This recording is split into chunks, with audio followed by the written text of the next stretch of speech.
गरीब बहू का कद्दू फ्राइड राइस।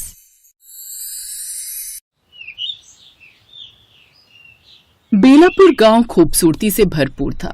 उस गांव में नदी किनारे रहते थे रामविलास जी, जिनके बड़े बेटे विकास की शादी को कुछ समय हुआ था।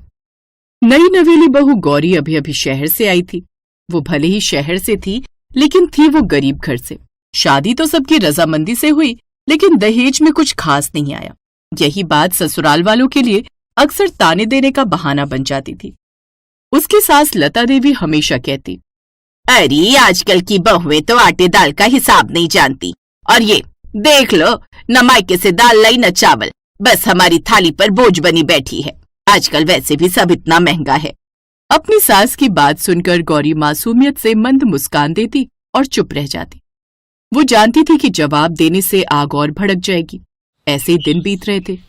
एक रोज गौरी घर के कामकाज से निपटी ही थी कि तभी उसकी सास, गौरी जल्दी से दोपहर का खाना बना ले। खेत से तेरे ससुर जी और बाकी सब लौटेंगे तो उन्हें आते ही घर पर गर्मा गर्म दाल भात चाहिए। जी माँ जी। गौरी जल्दी से रसोई में पहुंची। वहां जाकर उसने आटा और चावल का डिब्बा खोला।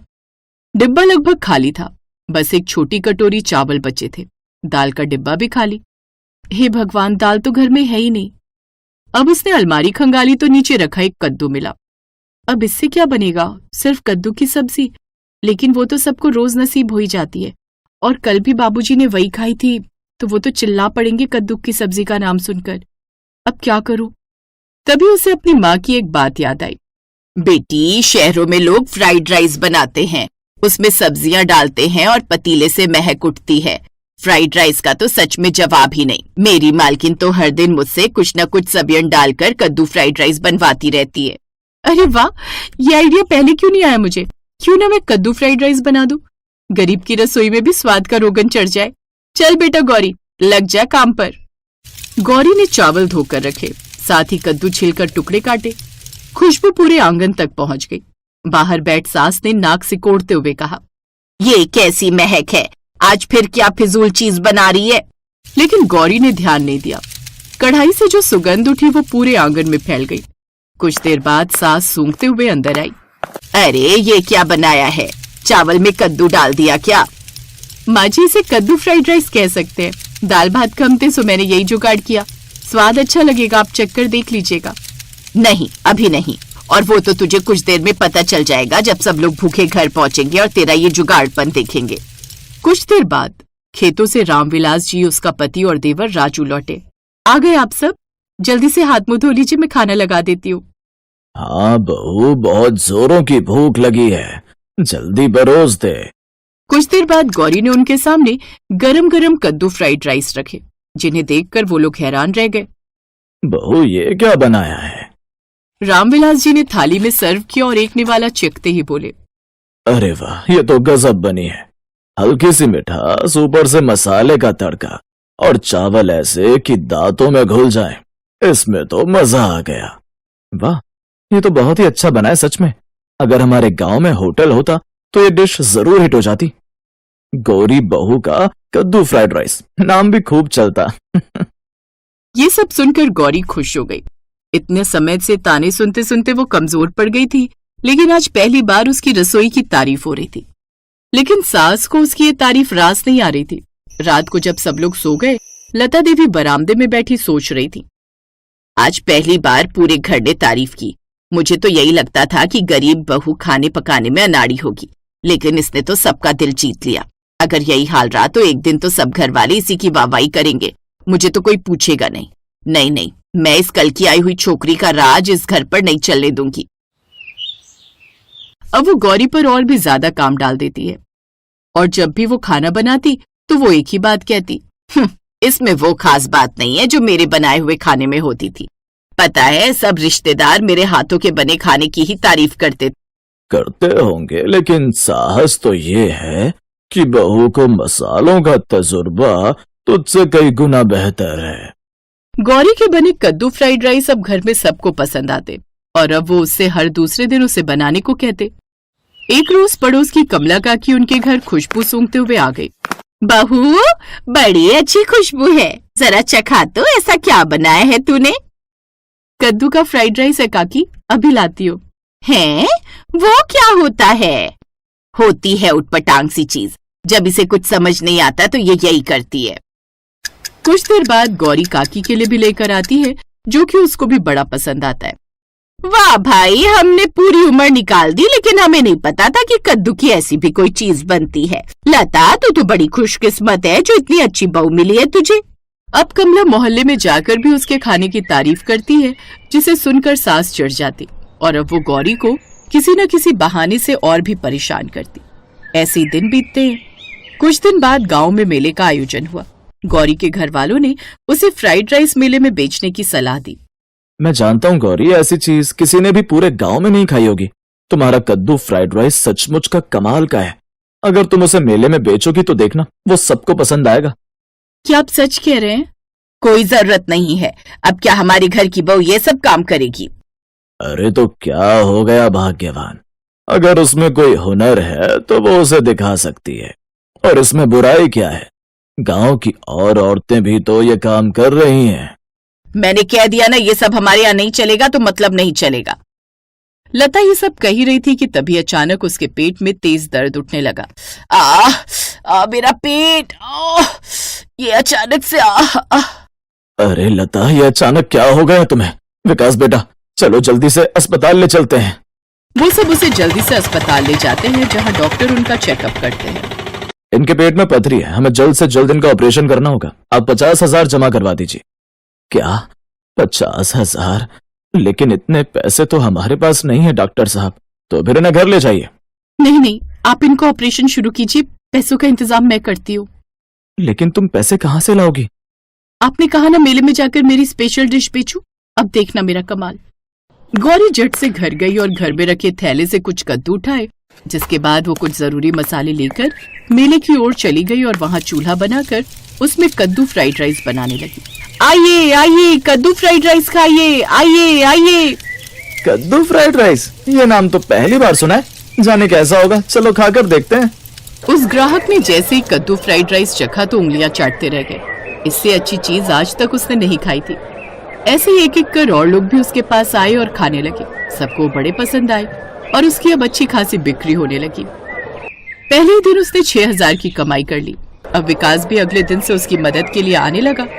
अब वो जल्दी जल्दी फ्राइड राइस बनाती जाती और विकास सबको देता जाता। रोज वाले ग्राहक तो उनके पास आने ही लगे, लेकिन उसके साथ और भी कई ग्राहक आ गए और अगले दिन और भी ज्यादा कमाई हुई। ऐसे ही हर रोज वो अस्पताल में जाकर पैसे भरते जाते, जिससे उसकी सास का इलाज शुरू हो गया। और कुछ ही दिनों में उन्होंने उस मेले में कद्दू फ्राइड राइस बेचकर ही 1 लाख रुपए कमा लिए और लता का इलाज सही से हो गया। देखा लता, हमारी बहू कितनी होशियार है। ये आज जो भी मुमकिन हो पाया है ना, इसी की वजह से हो पाया है। इसने तेरे इलाज का खर्चा किया है। तू जानती है ये पूरे गांव में कद्दू फ्राइड राइस वाली बहू के नाम से मशहूर हो गई है। क्या मेरी बहू ने इतनी तरक्की कर ली? जिसे मैंने इतना गलत समझा वो तो कितनी होशियार निकली। अब वो लता को लेकर घर आ गए। अब गौरी ने घर में एक नई परंपरा शुरू कर दी। उस दिन के बाद लता या ससुराल में उसे किसी ने ताने नहीं दिए। अब गौरी परिवार वालों के साथ खुशी खुशी रहने लगी।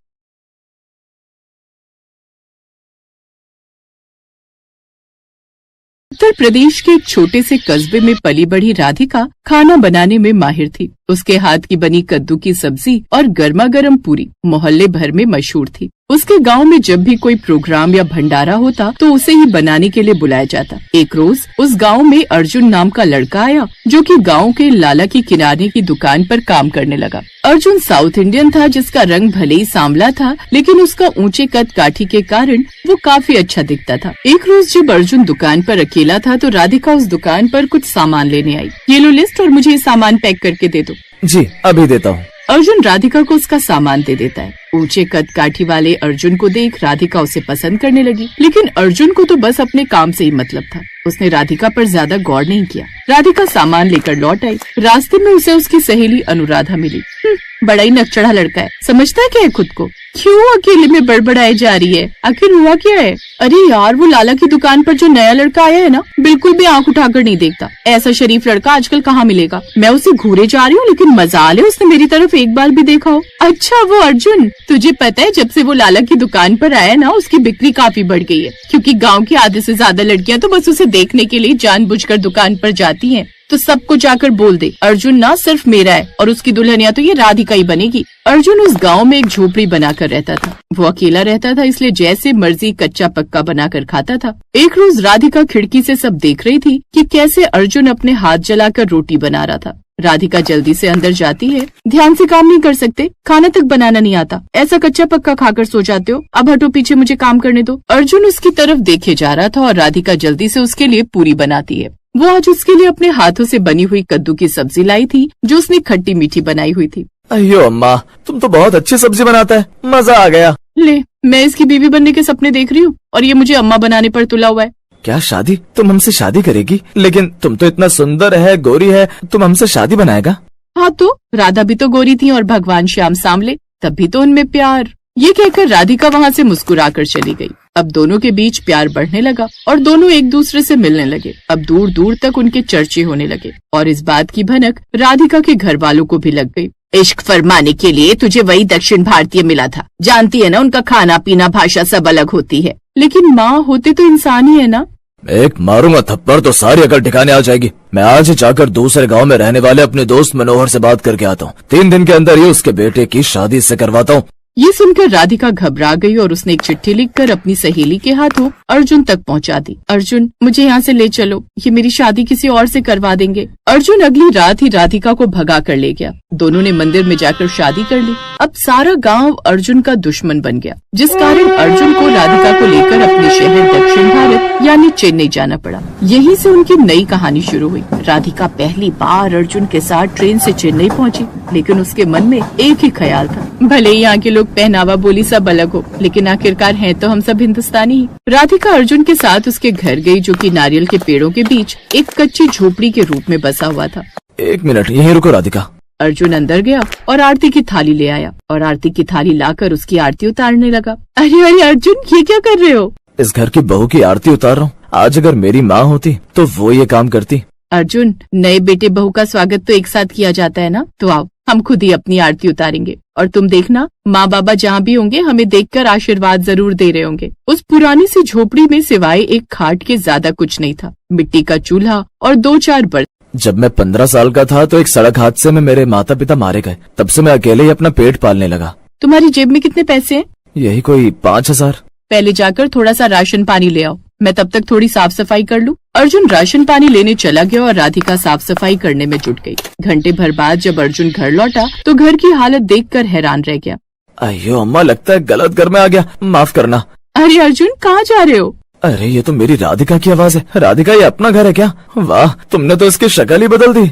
जी हाँ, क्योंकि घर भी तो साफ सफाई मांगते हैं ना। तभी बाहर बादल गरजने लगे। अरे वाह, लगता है बारिश आने वाली है।